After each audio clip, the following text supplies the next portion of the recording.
Gimana sih cara memilih diksi dalam penulisan novel? Well, aku bakalan bahas hari ini.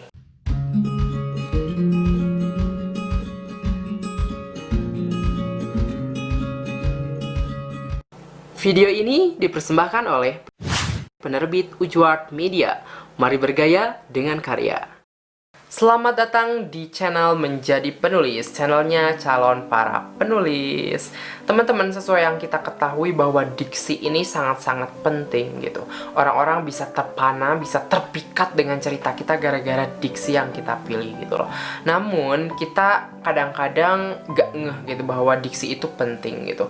Ada berbagai banyak hal yang kita justru dobrak sehingga membuat tulisan kita kayak gitu-gitu aja gitu loh. So, sebelum itu pastikan kamu sudah subscribe dulu channel ini supaya kamu bisa nonton video-video aku yang lain di lain kesempatan. Dan juga nyalakan notifikasinya tentunya supaya ketika aku update kamu bisa dapat langsung pemberitahuannya. Kita lanjut lagi ke diksi. Jadi, ketika kita bisa memilih diksi yang benar, orang-orang itu bisa merasakan gitu lah, merasakan apa yang kita tulis gitu. Dengan adanya diksi kita, apa yang kita sampaikan akan terasa lebih natural, natural ya, lebih natural. Kemudian pemilihan diksi pun bisa menjadi ajang memperhalus atau mempermudah gitu, dari misalkan kata-katanya yang bobotnya tinggi gitu untuk kalangan-kalangan tertentu yang gak bisa semua orang baca, bisa jadi kita memilih kata lain. Nah, itu fungsinya untuk memperhalus gitu, dari awalnya keras jadi halus gitu. Itu salah satu fungsi dari pemilihan diksi gitu. Lantas apa aja sih yang harus diperhatikan saat memilih diksi? Yang pertama, diksi bisa dipengaruhi oleh genre gitu. Ketika kita menulis novel komedi, kemudian menulis novel romance, pasti beda penggunaan diksinya. Penggunaan diksi komedi itu biasanya ceplas-ceplos, ringan-ringan gitu. Mungkin kalau jalur komedi receh ya komedi receh gitu-gitu. Kemudian komedi yang disampaikan oleh komika kebanyakan, nah itu beda lagi gitu. Itu kan kayak apa ya, sesuai juga dengan genre.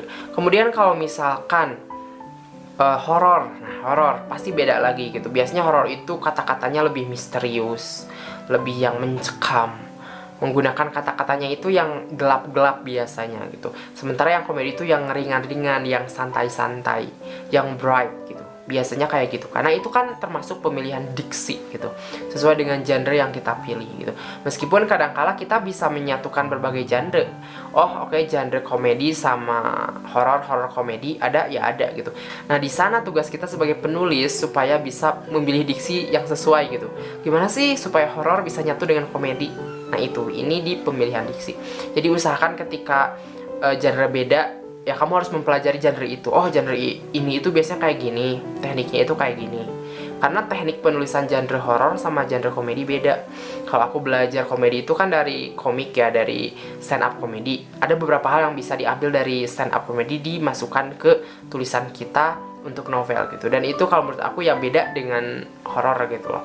Kalau di horor biasanya kata-katanya kadang-kadang patah-patah gitu, kalimatnya pendek-pendek gitu-gitu. Nah, itu kan kayak perbedaan-perbedaan dari genre salah satunya. Yang kedua, pemilihan diksi dipastikan harus sesuai dengan tokoh. Ini sudah sering banget aku bilang di video-video sebelumnya, bahwasannya tokoh ini sangat berperan penting dalam novel.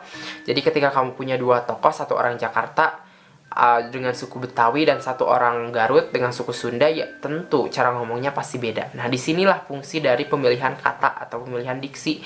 Ketika orang Jakarta ngomong gitu loh, pasti mungkin ada logat-logatnya, mungkin ada kata-kata andalan yang biasa digunakan di Betawi gitu. Meskipun orang Jakarta nggak semuanya suku Betawi ya, tapi maksud aku kayak setidaknya kalau kamu bikin cerita misalkan tokohnya orang Betawi, ya masukkanlah gitu kata-kata atau diksi-diksi yang biasanya diucapkan di bahasa tersebut gitu, atau di daerah tersebut, di suku tersebut. Nah, seperti bahasa Sunda juga gitu, misalkan di Garut nih kan bahasa Sunda, ada lah masukan gitu kata-kata atau diksi-diksi bahasa Sunda yang memang diksi tersebut sudah terkenal juga di nasional gitu.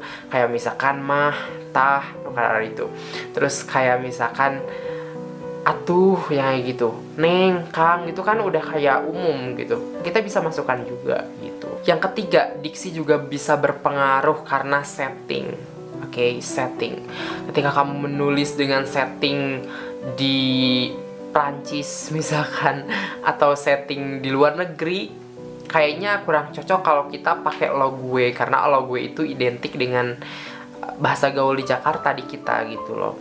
Jadi ya kita harus sesuaikan juga gitu dengan kata-kata yang sering digunakan di sana. Kalau misalkan kita menggunakan latar luar negeri, bisa jadi kita kayak gayanya gaya-gaya terjemahan. Mungkin ya, kayak kamu, engkau gitu-gitu. Saya, aku gitu-gitu, yang standar aja lah, kayak standar bahasa yang baku yang kita gunakan, meskipun maksud aku nggak harus baku banget juga gitu, tapi setidaknya kita bisa membedakan gitu diksi yang digunakan untuk setting orang-orang sana. Kayak misalkan orang Prancis nih gitu, tokohnya ini orang Prancis, settingnya di Prancis, ya tentu saja kita harus menggunakan diksi-diksi yang bisa apa ya, yang gak jomplang lah dari aslinya gitu. Atau kita juga bisa memasukkan diksi-diksi dari bahasa mereka gitu. Nah, itu juga penting. Nah, itulah teman-teman hal-hal yang harus diperhatikan ketika kamu misalkan pengen milih diksi gitu. Jadi ketika kamu milih diksi, caranya itu yang pertama harus diperhatikan dulu genrenya apa gitu. Sesuaikan dengan genre. Yang kedua, sesuaikan dengan tokohnya siapa, orang mana, latar belakangnya kayak gimana gitu.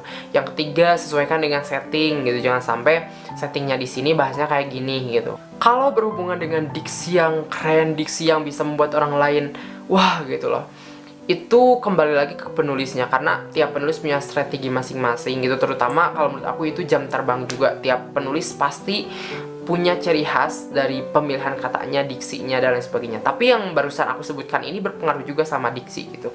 Ketika kamu menggunakan 3 hal ini yang aku sebutkan tadi, secara otomatis diksi kamu bisa lebih sesuai, bisa lebih klop gitu, bisa nyambung gitu. Nah, itu saja yang bisa aku sampaikan teman-teman. Terima kasih udah nonton dari awal sampai akhir. Jangan lupa di subscribe, atuh ya, di subscribe.